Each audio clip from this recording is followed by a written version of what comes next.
To the Chronicles, and this is Rita Gadi. Our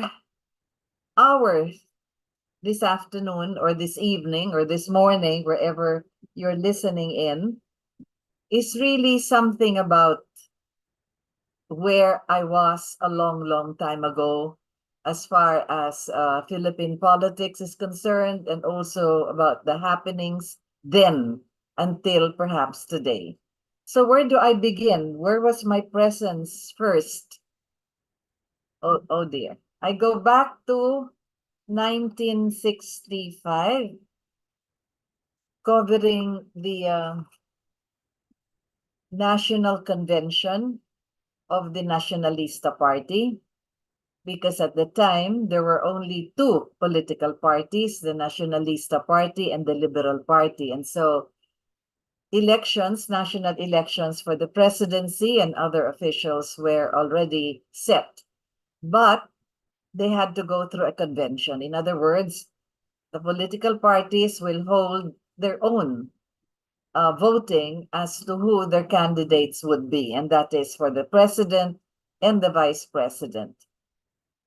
So, the National Convention for the Nacionalista Party was held at the Manila Hotel, and there were Nacionalista delegates. They call them delegates. These were the leaders from all over the country would be present there, and they would be voting.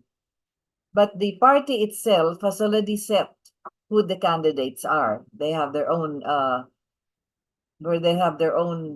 names already set. That was at the time you had Emmanuel Pelaez, Lopez, Gil Puyat, if I can remember right. Anyway, what was I doing there?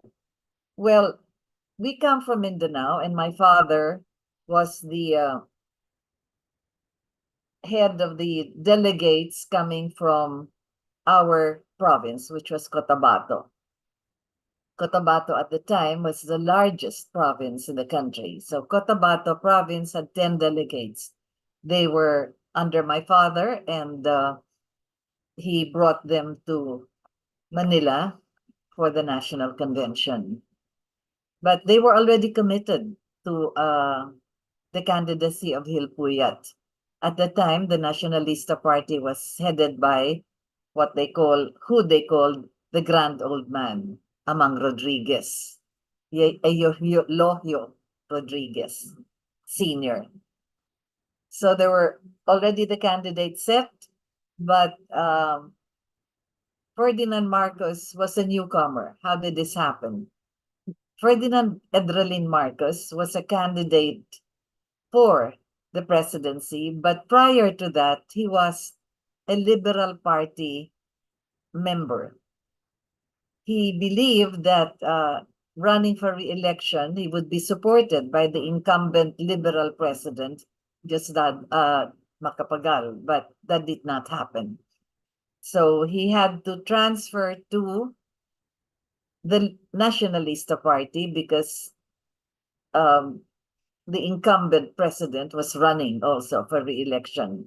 So whatever it is, that was the situation. So that was the first time I actually heard about transferring from one political party to the other. That was really quite, it was something which was prohibited in a way as far as party loyalties are concerned. But it happens when there is the importance of transferring from one party to the other. So that's what happened to Ferdinand Edralin Marcos. He had to transfer to the Nacionalista Party because there was, he was not going to be supported by his own political party. So he became a nationalista. He took his oath of office. He was brought to the residence of Senator Jose Roy at the time, who was the Secretary General of the Nacionalista Party, because he could not take his oath with Amang Rodriguez, because Amang already had his own candidate for the convention. But nonetheless, that was what happened. So it was Laurel who brought President Marcos to Senator Roy to take his oath as a member of the Nacionalista Party. So then you had the convention. You call it a national convention at the Manila Hotel. They had to vote for the different names that were already set. In the first voting, there was a tie. So there was another voting. And this was when President Marcos won the convention. So he became officially the candidate of the Nacionalista Party for the presidency for 1965 elections. And so that was where the campaign began. At the time, there were no cell phones. There were no social networking as yet. There was no World Wide Web, no internet. So communication was by telegram, by long distance telephone, by radio. You had this, I don't know what you call it, but there were big radios that they needed for communication from one place to the other. But nonetheless, if you will compare it to how it is now, just rather crude. But that was how it was. And then, of course, there were not many airports, so you needed small planes to be landing in small airports. And that was the kind of a campaign that was happening nationwide. Can you imagine? I was able to join several of these campaign travels because of my father. When it was convenient that I could come along, so I did. That is why I have this old map of the Philippines, which I had traced as far as all the provinces that we went to, together with the names of the people that Ferdinand Edralin Marcos met with. These were the provincial and municipal and city leaders, and that was part of the campaign. You must understand at the time that Ferdinand Edralin Marcos is very popular. He was an outstanding congressman and senator, and also an outstanding statesman. So he was also supported in a way by his former liberal party mates. And then, of course, the Nacionalista Party that welcomed him were also very supportive. So it was a good fight in the sense that he was assured of the support of many of his former Liberal Party colleagues, and also now that he entered the Nacionalista Party, he was also supported quite well. Anyway, so that was it, and he won the convention. After winning the convention, that was the campaign of 1965, and after that, the elections. They had, Marcos had the family home, his ancestral home, as you would call it now, but that was his residence in San Juan. The street was formerly called Ortega, now it is Marcos Street, and that was where he resided. So that was actually it was very busy as far as people are concerned, coming and going. Leaders wanted to meet with him, there were, and all of that. So he needed a safe house so that he could rest a while. Otherwise, it was really 24/7 with people crowding there. So he had a safe house here in the street where I live, Arteaga. Anyway, so that was situation then. I'm recalling this because simply remembering where I was at the time from 1965. So you can imagine on the street where he used as a safe house, the house where he rested for a while, here in the street where I now live. As a matter of fact, I would just go into the details later. So that was it, and he won 1965. 1966 was his inauguration at the Luneta Grandstand. At the time, his children were still very young. Our present junior president now was only about 8 years old. So on stage, you had there his mother, Doña Josefa Edralin Marcos, and of course his three children and several other of the officials at the time. So he took his oath at Luneta. And it was a grand inauguration because he, as I said, he was very popular. He was both a leader in the Liberal Party and the Nacionalista Party, and that was really quite an event. So that was 1966. Where was I then after that? Well, it took a while before I was assigned in a way to cover Malacanang. Assigned in the sense that quite accidentally though, because I was finishing my postgraduate studies at the University of the Philippines for anthropology at the time. So that was how it goes. But since I had to be joining my father every once in a while during the campaign the previous months, so I had to cut short my studies. But nonetheless, it was also the time for me to get married. I remember that, well, our generation was, if you finish college and you still are not married after that, or you don't have a boyfriend, you're considered an old maid, but whatever it is. So my husband was a man, a boy, a young man I met in college at the University of Santo Tomas, Faculty of Philosophy and Letters at the time, where I also majored in philosophy and he was in journalism. So that was it. So March, I was to be married.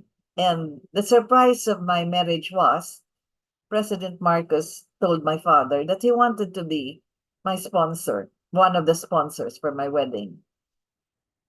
Perhaps out of gratitude for my father's 10 delegate votes during the convention, or also perhaps the friendship that they developed during the campaign. So that was the first wedding of his first term, Ferdinand Edralin Marcos, through the sponsor, together with Conrado Estrella, together with, sino pa ba yun? If I can remember right. But anyway, that was 1966, March 5. That was at the St. Francis Church here in Mandaluyong. And then the reception was at the Madrid restaurant. Those of you who will remember that that was one of the prestigious restaurants. It was on the Highway 54 and along EDSA, as a matter of fact. So that was where the reception was. I posted some photographs of that event, just so as by way of remembering that that was the first wedding of President Ferdinand Marcos in his first terms. Anyway, that was it, 1966. And then eventually, the couple of months after that, shortly after he was president, he was invited for a state visit to the United States of America. At the time, we had there was this raging war in Vietnam. The war between the communists and, of course, the forces of the Americans. That was what is known today as the Vietnam War. And the United States was looking for allies, not looking, but asking for pledges from allies, particularly here in our region in Asia, to support the United States in the fight against communism in the country of Vietnam. So you had there many years already of fighting. And the reason why President Marcos was invited for that state visit was to show to the world that America, which has its biggest bases in the Philippines, has a strong ally, a democratic ally in Ferdinand Edralin Marcos. Prior to that event that Marcos went to the United States, he was the cover of Time magazine. That was the leading magazine then, Time magazine, Life magazine, Newsweek, several of the television networks were all featuring how he was so our hero, etc. In other words, bidang-bida siya sa American media at the time, even prior to his arrival in Washington. Mrs. Marcos has also featured, one of the most beautiful first ladies of the world, etc., and all of that. Anyway, so that was it. But when he was already facing the US Congress for the speech that they were all waiting for, and that would have been what the Americans were expecting, that Marcos would make his pledge to join the American forces in Vietnam. In other words, the participation of the Philippines, considering the fact that the largest air base and the largest sea air and sea support in the bases of the bases, military bases were here, located in the Philippines, Subic, and then you had Clark Air Base. So, but his speech was not about Vietnam, not about the participation of the Philippines. His speech was about, if I recall how it was, America does not forget. America should not forget, because the Philippines participated in the last World War, which had ended in 1944.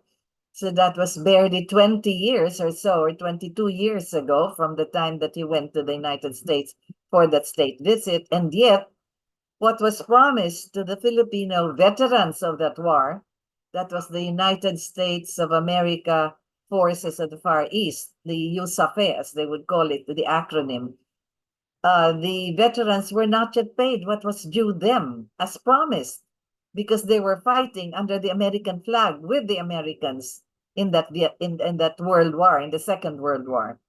So that was what his speech was all about, rather poetic, if I may say, romantic in the sense, because he spoke of the travails and the hardships and the difficulties and the blood of the Americans mixing with the blood of the Filipinos in the open fields where they were fighting the Japanese at the time here in the Philippines. So there was no mention of the Philippine participation in the Vietnam War. And then, 10 days after his arrival back to the Philippines, President Johnson called for a summit of the Southeast Asian nation countries, which was at the time the SEATO, Southeast Asian Treaty Organization. That was how it was called. That's the grandmother of the ASEAN that we know today. And there were only 5 members of that economic regional group. So it was Johnson who called for that summit. Invited likewise were the countries of the heads of state, rather, of New Zealand, of Australia, of who else was there? Of Singapore. Oh, well, whatever it is, the members of the SEATO, and together with the other neighboring countries that we had here in the region. And that was supposed to, again, have Ferdinand Edralin Marcos announce that we will be participating in the Vietnam War, where America was engaged. There was no announcement for that. So again, what he said was, yes, I will assist in the Vietnam War, but not as a military force or a military contingent, but I will be sending our military to help in medical services and whatever infrastructure may be needed in reconstruction, etc., but not as a military contingent. So the support was there, but not as America expected, not with arms.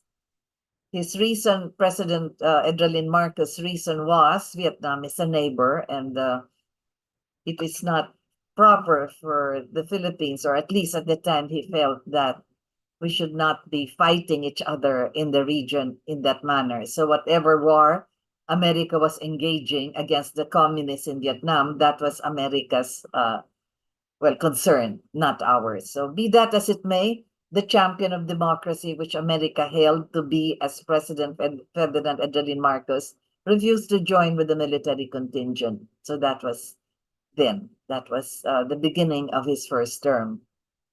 Sometime after his re-election in the second term, am I going too fast on this? But this is just simply remembering. So coming into his second term, that was 1969, that was when a lot of construction was already, and infrastructure was already ongoing, because that was the promise he made when he ran for election in 1965, and then when he won in 1966.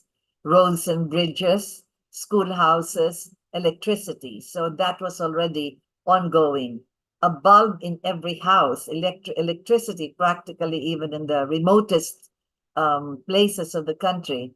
And then, of course, the highway network, the road network that was already also ongoing, one of the longest highways, the Pan-Pacific, Pan-Marcos, they call it, whatever it is, from north to south.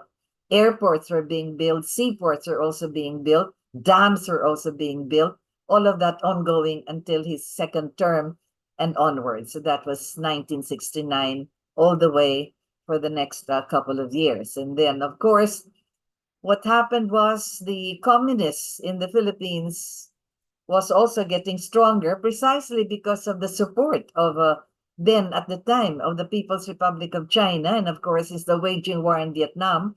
There was a spillover also for the support for the communists here in our country. In addition to that, there was also the threat of a secession, the independence of Mindanao. You already had Hashim Salamat and several others coming from several provinces, from the Lanao provinces, and also from the Cotabato provinces and towns that declared their intent to secede from the Philippines, and that included not just Mindanao, Sulu, and also Palawan, and just not just the Sulu archipelago, as you'd call it, Sulu, Basilan, and Tawi-Tawi, but also even Palawan, including the whole island of Mindanao. So Marcos had to face this, an independence movement in southern Philippines, and then the communist threat, which is very strongly supported by the communist spillover from the Vietnam War, and of course, from the People's Republic of China, where the Long March was already ending and Mao Zedong's reign was also closing, but you already had the rise of communism at the time. And you must understand how the People's Republic of China was also gaining strength as far as the population is concerned, with the advent of the different programs that are already set to make China finally one of the countries in the region that would be standing up as a threat to the democratic countries of the region likewise. So that was the world situation. Can you imagine how it was? That was the geopolitics that we had at the time. So martial law had to be declared. And I think in the book of President Marcos, several books, as a matter of fact, he talked about this, the reason for the declaration of martial law, which of course was the threat of the dismemberment of the Philippines because of the communist encampments all over the country, the National People's Army, as they were called at the time and until today. And then, of course, the secession, which was strongly supported by, at the time, by Libya, because of the appeal that was made by some of the Muslim leaders with the Muslim countries, but the logistical and military and spiritual support was really coming head on from the People's Republic of Libya. So you can imagine how the threat was. And as President Marcos said, gaining from the experience of the United States of America, the center must hold. At the time when martial law was declared in the United States of America, they did not have that provision in their constitution, but still they had to declare it because of the Civil War. Otherwise, America would not have ended up as the United States. It would have also disintegrated unless the center held itself. And that is exactly what America did. But we had it in our Constitution. We had the declaration of martial law as a provision of our Constitution. So it was legal. It is in our law. And that was exactly what was written there as far as the threat to the security of the Republic was concerned. And indeed, there was, at the time, and President Marcos believed that it was now necessary to declare martial law because the center must hold. So martial law was declared. It lasted for 11 to 12 years. And that was also during the period of martial law where we had the continuance of the infrastructure and many other political movements that were undertaken, such as, for instance, it was during that time that President Marcos felt it was necessary now to go parliamentary. But we must understand that every time the president would issue a decree, because Congress was no longer in session, precisely because of martial law. So every time he would issue a decree, he would consult the people first in a referendum. And also, and this is not secretly, but I think people who worked in Malacanang would know this, would also consult the opposition leaders, opposition lawyers, opposition statesmen regarding several decrees that he would be issuing. But be that as it may, That was during the time of martial law that the parliament, at the time it was still called the interim Batasang Pambansa, meaning it was a transition to a regular parliament, in not an experiment, but an actual parliament, but as a transition to a regular parliament. So that was one big political move that was undertaken at the time. And of course, the banner for the declaration of martial law was the creation of a new society. And with that new society dictum, that was where we had the vision of President Edralin Marcos, and of course, the ideology that has been written in several of his books. And I think that is very important. If I am simply remembering now, perhaps now is the time to again recall how important it is for leadership to have not just a vision, but an ideology, an ideological base. That is where he defined likewise, who is the Filipino? What is our identity? Where are we going? What has happened prior to us? I remember one of the interviews I had of him, and I asked, you keep on mentioning, Mr. President, that this nation can be great again, again. So when were we great that we have to be great again?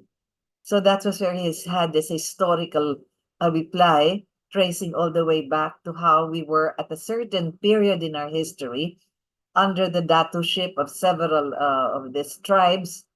And that was when our datus and rajas had their own set of laws, which were followed quite strictly. You must remember that even in Islamic law, the moral foundation is very basic. It is not, Islam is not just a religion, it is a way of life. So everything that they did was in accordance with the Quran, in accordance with the religion. Leaders had consultations with the elders or the learned men of their community. They did not decide alone. Family relationships, husband and wife, were also guided by the Sharia law, where it was very easy for them to break away from each other for as long as they just mentioned the three words three times. I divorce you, I divorce you, I divorce you, and that's it. But everything else is provided for: the care of the children, the support for the widow, for the for the woman, for the wife, for the ex-wife, and all of this. So it was strictly the Sharia law. And then, of course, the madrasa, the schools for the children, where the Quran, again, as I said, were taught, the hadith of the Prophet Muhammad, and all of the different rituals that were important as far as religion is concerned. And that was the time when even these little daturships all over were guided by that particular religion. And as I've said, even at the time, there was already the sense of the moral values that was the foundation of our society. Were we great at the time? Where there was peace among all the different tribes. They were not even called barangays yet, but all the different tribes, the daturships and all of this. And then as when the Spaniards came in 1521, they were surprised to discover how organized the administration and the management of these tribes were, and how the datus, though they were half naked, were actually wearing gold in their ears, in their necklaces, in their anklets. They had all of these scarves made of silk and all of this. So there was trade that was going on even with the other countries and so forth. So that was the time that President Marcos said that we were great. And that was why we could become great again. With 81 provinces that we had and so many thousands of barangays. As a matter of fact, it was President Marcos, Edralin Marcos, who institutionalized the barangay. At the time, the barangay was just an address, but he made it now as the basic political unit, the foundation of our entire democratic system. It was the neighborhood of the interrelated families in a certain location, and that was the barangay at the time. These were the families, expanded families. Of course, it's very different nowadays. But that was it. He wanted the foundation again of the family units as the foundation politically and morally of the political system of our country. Nothing else could be more fundamental than that as far as the democratic way of life is concerned. And that was Ferdinand Edralin Marcos, who sought that to be and institutionalized it as the barangay system. So that was it at the time until martial law was proclaimed and martial law was lifted. And as I said, during that period, we had all the construction that was going on. And so if you see all the buildings that we have at that time, not just buildings, but you had, of course, the Cultural Center of the Philippines, which was, of course, prior to martial law, but that was one of the institutions built by the First Lady, honoring not just the Filipino, but also the creativity coming from the soul and the imagination. Einstein said it at one time, that the imagination is far better than knowledge. So that was it. We had the Cultural Center of the Philippines, and eventually, during martial law, we had several other buildings built. The Philippine International Convention Center, which to this day is still being utilized. We had the Folk Arts Theater, several others, Design Center of the Philippines. Then we had the tertiary hospitals. To this day, how many years after that time, we still have to wait for the promise of other tertiary hospitals in our regions. So we had the Philippine Heart Center for Asia. Why was it entitled that way? Because Mrs. Marcos invited the Dr. Christian Bernal from the South African hospital, who had the first heart transplant, to be with us here for the Philippine Heart Center for Asia, and to show to illustrate, not to illustrate, but to show how it is for heart transplants and heart surgeries, etc. Not just for the Filipino surgeons and Filipino heart specialists, but also for the entire Asian region. And that was why the Philippine Heart Center was originally called the Philippine Heart Center for Asia. And then we had, of course, the Lung Center. At the time, Mrs. Marcos had a demographic study of all the diseases, and the highest killer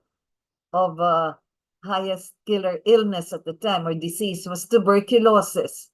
Of course, we had the Philippine Tuberculosis Institute in Quezon City. You will remember that when we were younger, or when we were young, rather, when we were passing the Quezon Institute there, we would not breathe because sinasabi nga doon sa ospital na yan, lahat ng may TB andon.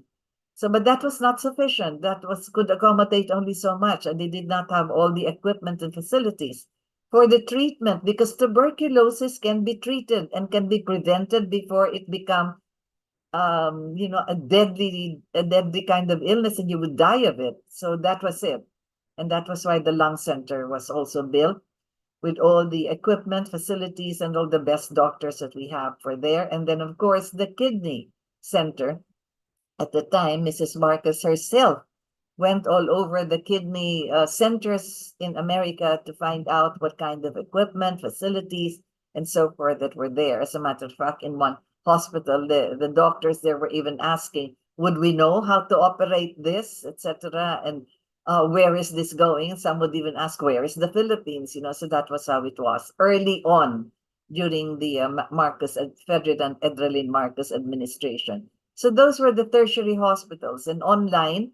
And other than that, we had the Children's Hospital also, recognizing the work and the effort and, of course, the expertise of Doctora Fe del Mundo when she had this Children's Hospital. That was expanded, and you now see the Children's Hospital, and beautifully designed internally because of all the rooms that were built to make the children feel comfortable and happy as they were being treated in that hospital. So several others that were constructed at the time under the sponsorship of the First Lady Imelda Romualdez Marcos. And of course, many other things that were undertaken. The University of Life, which was patterned after what she believed would be attitudinal and not much the, not just more on the ability, but the attitude. So that the kind of work that you will be doing will be something that you like and that you enjoy, and something that you can understand. So there was this change of outlook as far as getting a job is concerned, but you could actually be self-reliant if you knew exactly what you want to do. So that was it. So there was a lot of debate on that, but that eventually became what we know as the University of Life, which is now known as the Department of Education offices. So I do not know how much of the original ideas of the University of Life were also accommodated, but I think Secretary Angara has his own program for the educational policies that are now being implemented. But other than that, in support of many other discoveries and inventions and so forth, we are quite we had a good reputation as far as inventions and scientific discoveries are concerned. So that was when the Technological Resource Institute Center was also established, and that was supportive of many other scientific discoveries and technological advances that could be utilized. Yung pera sa basura actually was one of the more popular of the results of this TRC, where you could convert our garbage into sources of energy, or you could sources of fertilizer, etc., and many other things. So then that was a time, the period, all the way until 1986, where you had not just the infrastructure horizontally and vertically, but you had all of these airports, seaports, and dams that were being built, electrification throughout the country. And of course, sometime in with the expiration of the parity rights, also, it was already then that public service came into force. You had water distribution, electricity, and several other public services undertaken by the government for the people and by the people in many of these important services that I cringe a little, that are now transferred to the private sector, so that the earnings do not go to the government, the earnings go to the pockets of the oligarchs. And we have to pay and pay and pay for whatever increases they put on the bills of our electricity, our water, and our communication and transport systems, which previously, all throughout from 1966 up to 1986, were actually held by the government as it should be. But then, of course, changes overtook many of this, and it is not our program now to make any comments on that. But that was how it was. And I talk of this because not just by saying that I was there, but because many of the events that were of national significance, I covered for the government television network. Not because I was a journalist, no.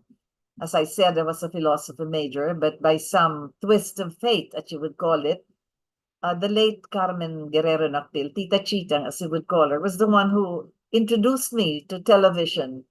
At the time, we had an international conference on the survival of humankind, and so she got me from the University of the Philippines to do the editing work of the scientific papers of this 75 scientists invited for the test run of the Philippine International Convention Center. So she asked me to do the editing and to translate all of the scientific jargon into something that could be understandable enough. But other than that, they decided that maybe I should interview the scientists. And since I knew, or I edited some of their scientific works into readable and understandable language, and I could interview them. So that was my first introduction to then what was known as the National Media Production Center, and that was housed in Intramuros.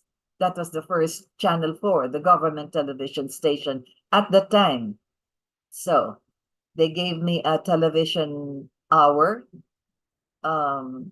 My first television director was the late Patsy Monson, the sister of Tina Monson.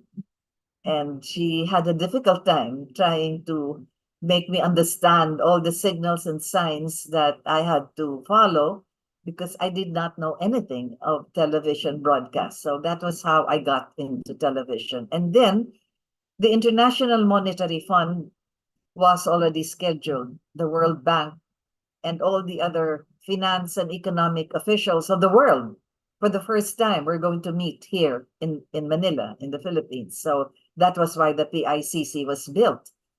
So that was when what happened was the person who was covering Malacanang for Channel 4, for the government television station, the late Vero Perfecto, had a heart attack and he died. And so suddenly again, I was requested to do the coverage of the International Monetary Fund and the World Bank Conference at the PICC because Very Perfecto had a sudden heart attack. So that was again another learning process. I had to study and read and do a lot of research, not only on the foreign countries that were attending that conference, but also everything else about the IMF and the World Bank. So, and that was also, I was cringing. Why is the IMF and the World Bank controlling our central bank, whatever it is? But that's again, as I said, another political discussion for another time. So that was it. I got assigned to cover the IMF and the World Bank. And then, because there was, I don't know if there was nobody else, but what happened was I was called to cover the office of the president after the IMF World Bank International Conference. That was how, as I said, I entered Malacanang to do the television coverage, live coverages of whatever events the president had. So if it was somewhere outside of Malacanang, I was also there for the live coverage. I did not do reportage. So I did live coverages. In other words, I would be perhaps about 5 minutes before the president would arrive, talking about what the event was all about and who is in attendance and what the event was for. So perhaps a background and what the Philippine Army is and what anniversary it's celebrating. And then, of course, the arrival of the president and then his speech. And then I would close. Not even summarizing, but perhaps touching on some of the important lines that the president said, and then I would close. So that was how my coverage was. I had the contract as a talent.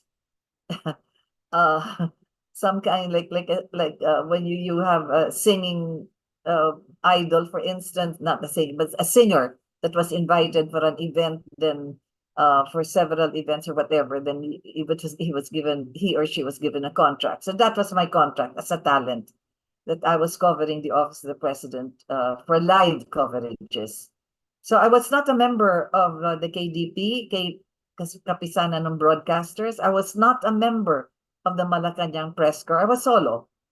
So that was where you would see my face before the president would appear, and I would say, ladies and gentlemen, we are now going to commemorate the 100th something anniversary of either the whatever it is. And this is Rita Gadi Baltazar covering this event. And that was it. And then what happened was Mrs. Marcos was going to address the United Nations. She was invited. The Secretary General then, after several stints of Secretary Romulo, Minister Romulo, became our foreign minister at the time, extended an invitation. In other words, the United Nations extended an invitation for Mrs. Marcos for the first time that the First Lady would be addressing the United Nations General Assembly. This was normally held in September. That was the period of the assembly, the General Assembly of the United Nations. So she was going to be one of the speakers. So then I was requested again as part of my contract as a talent to cover the First Lady's address at the United Nations. So, and then the rest is history. Whenever she would be traveling, I was assigned to do the coverage. As I said, sometimes it was covered live if we had the satellite feed. Remember, at the time, we still did not have the internet, so we had to go by satellite. And most of the time, there's a difference. I don't know what you call it technically, but we cannot sometimes broadcast directly. So I would record this, and I would write about the event. And of course, sometimes speeches were also edited here in Manila by the editors of the of Channel 4, so that not her entire speeches were actually broadcast. But I still did the opening, and of course, some background and what the event was all about, etc. So that was when a lot of traveling was going on during that period. And that was where I have witnessed close hand, actually, as I always say, personally, professionally, and politically, the events that were unfolding. So that was with Mrs. Marcos, Imelda Romualdez Marcos. But what was happening here in our country was also something of historical significance. At the time, President Marcos was doing a review of the basis agreement, so that what was normally in the original 1954 military basis agreement of 99 years was reduced to 25 years, and a review of this agreement every 5 years in case any president at the time would want some amendments or some provisions revised. So that was going on at the time, which was really very critical, historical, and really earth-shaking in the sense because it was never done before. Can you imagine? Reducing not just the length of time of the American bases in our country, but reducing likewise the acreage, the hectareage, the territorial expanse of these bases. So that was also drastically, not, I wouldn't say that word, that was also reduced. But the most important part of it was that the flags of America and the Philippines, which never flew together at the time, would be flying over the bases. It was the Philippine flag that would be flying and a Philippine commander over the bases. So that also was, well, something which was really for the first time. And then, of course, what the president said, not said, but what, part of the amendments and the provisions there was, I still do not have the details of how this was either approved or shelved or reduced or amended when it came to the American Congress. But we were dependent on whatever military aid the U.S. Congress would extend to the Philippines.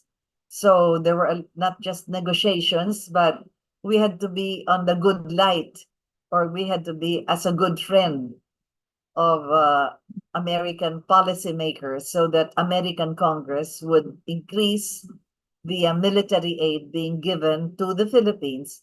But then, of course, they were supporting their own bases likewise. So in addition to that, the president said it is not now aid that we are going to ask from the U.S. Congress. We are going to say, you pay rent on the properties of the Air Force Base and the seaport base, both Subic and Clark Air Base, and other bases also that they have throughout the country. You pay rent in accordance with whatever the real estate property tax would be at the time.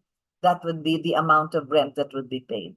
Not military aid, but rental. So you can imagine the major events that were undertaken during the time, and it was undertaken also during that period of martial law and thereafter. So that was from 1966 to 1986.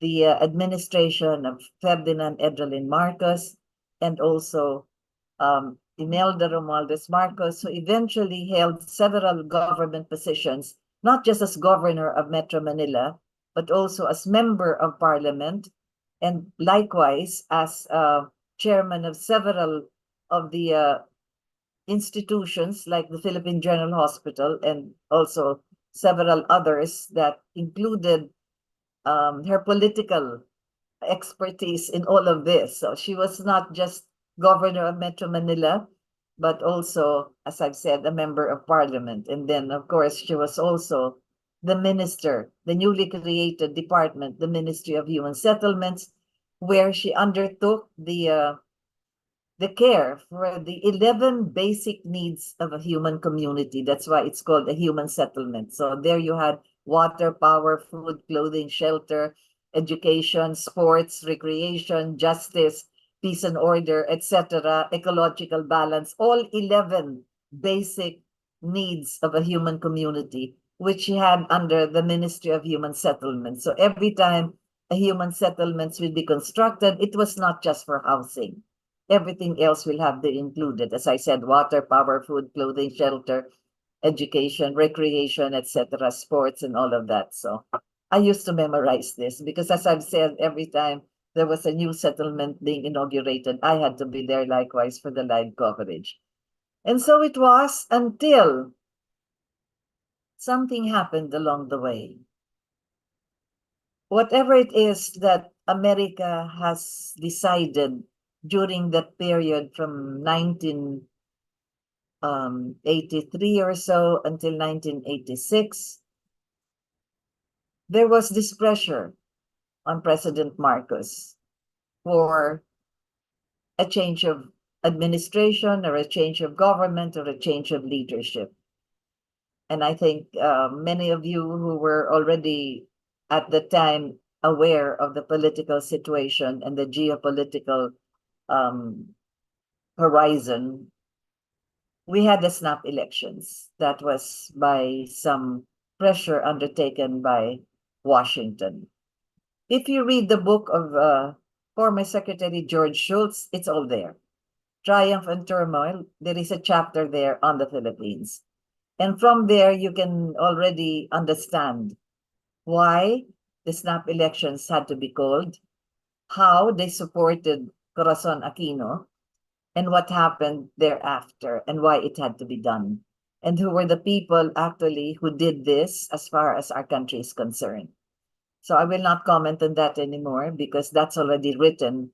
But several other comments I've made in several other Rita Gadi Chronicles and Rita Gadi Hour that I have talked about. But okay, so we had snap elections, and then we had, after that, the result of the snap elections, which again, we had the uproar that the opposing candidate, Mrs. Corazon Aquino, was cheated. So there was this rally all over the country, etc., and all of that. And I do not wish to detail everything that happened, but then you had people converging in EDSA because you had the Secretary of Defense and you had Fidel Ramos, who was the head of the Philippine Constabulary at the time, who declared their who made the declaration that they are no longer supporting Ferdinand Edralin Marcos.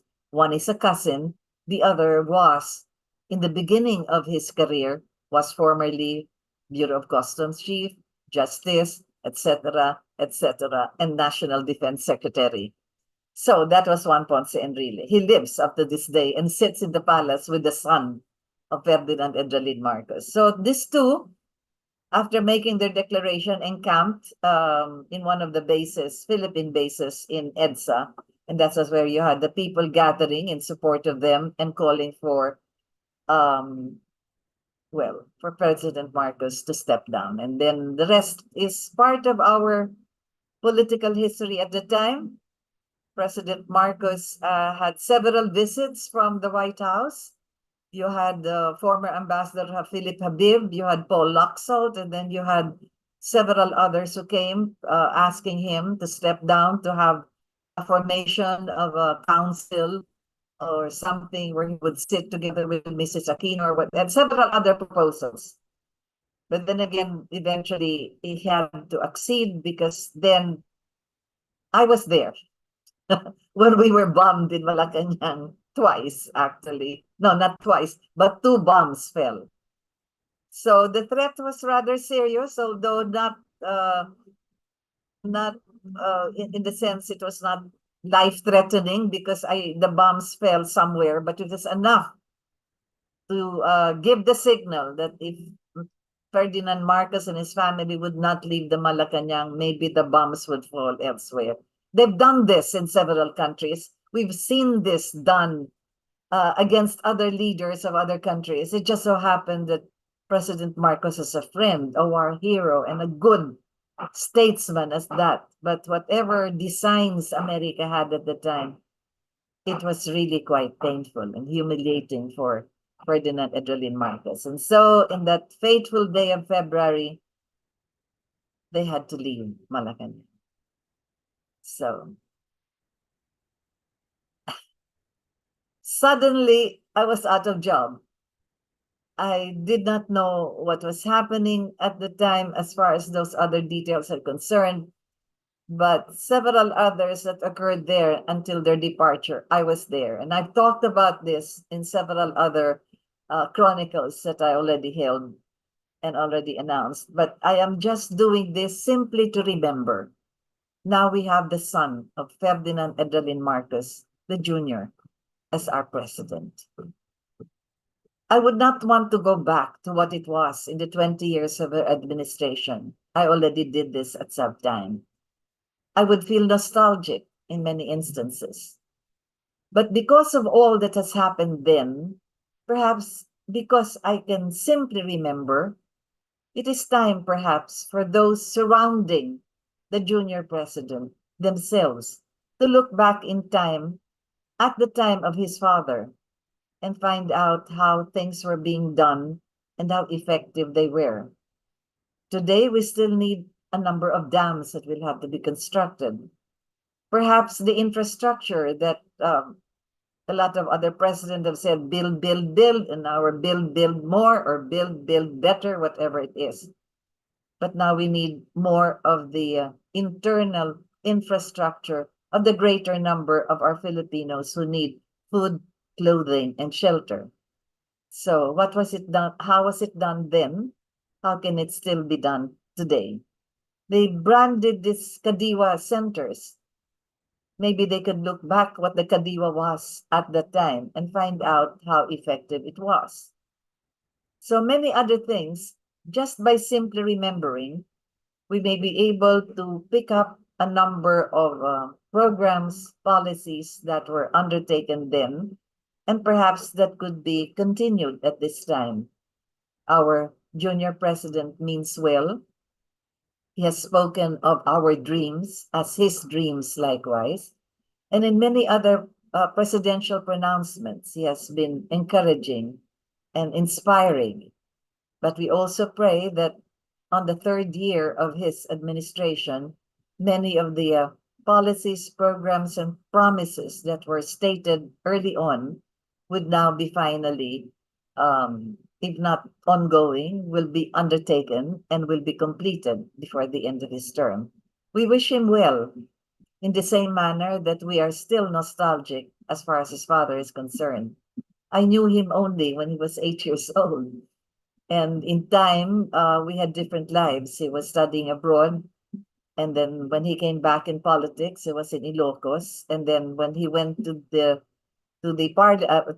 our House of Representatives and in the Senate, I was not covering these two institutions. So as far as his political life is concerned, it's really tangential as far as I am concerned. But I speak of him because he's the son of his father, the father that I worked for and served for 20 years. He's also the son of his mother, who, not only having worked for, but also supported from 1986 onwards. I was there at the most crucial period of her life, when the United States of America, the severest justice system in the world, charged her criminally for a racketeering influenced corrupt organization law that she and her husband violated. Can you imagine? A criminal case against her in New York City. I was there. So I've spoken of my participation in that particular event. And I've also spoken about many of the things that were done against her family. In fact, she had the first privileged speech in Congress for about 2 hours, where she traced everything that was done against them, not for the Congress to hear, but to be recorded in the archives of the House of Representatives. So there we have it, that from 1986 onwards, it's been how many years? And we've had several other presidents. And then we're now with another Marcos. So what am I doing in this hour? I'm simply remembering how it was then, perhaps not in detail, because as I've said, if you will review and go on the YouTube perhaps and look over the 10 years or so that I have been talking for 1 hour on the 20 years of the father of our president now and his mother, then you will be able to have other details that I've already talked about, together with supportive documents, because I will not speak of anything that that affected them just by simply talking. So there were issues raised about the hidden wealth. I had documents regarding that. There were issues raised about martial law. I also had documents against all of those human rights violations that were allegedly committed. And then, of course, several other issues that were raised against them. So every time I would speak of this, I would show the documents, likewise, that I had, perhaps not the original, not perhaps, but definitely not the originals. The originals are with the Southern District of New York, because there you had the 350,000 pages of all of these documents, which I went through, perhaps not in detail, but read through during the trial of Mrs. Marcos in New York City. And then, of course, I've also spoken about the Marcos loyalists. Just recently, a number of them, a group that were claiming to have, not claiming, but to have announced that they were originally in the first rallies in Luneta when the family of the Marcoses left the Philippines. So I know many of them. In fact, in several rallies, I was with them. And not only with them, but I would be on stage talking to them, addressing them with several speeches. And this went on and on and on for several years until we were no longer permitted to rally at the Luneta area.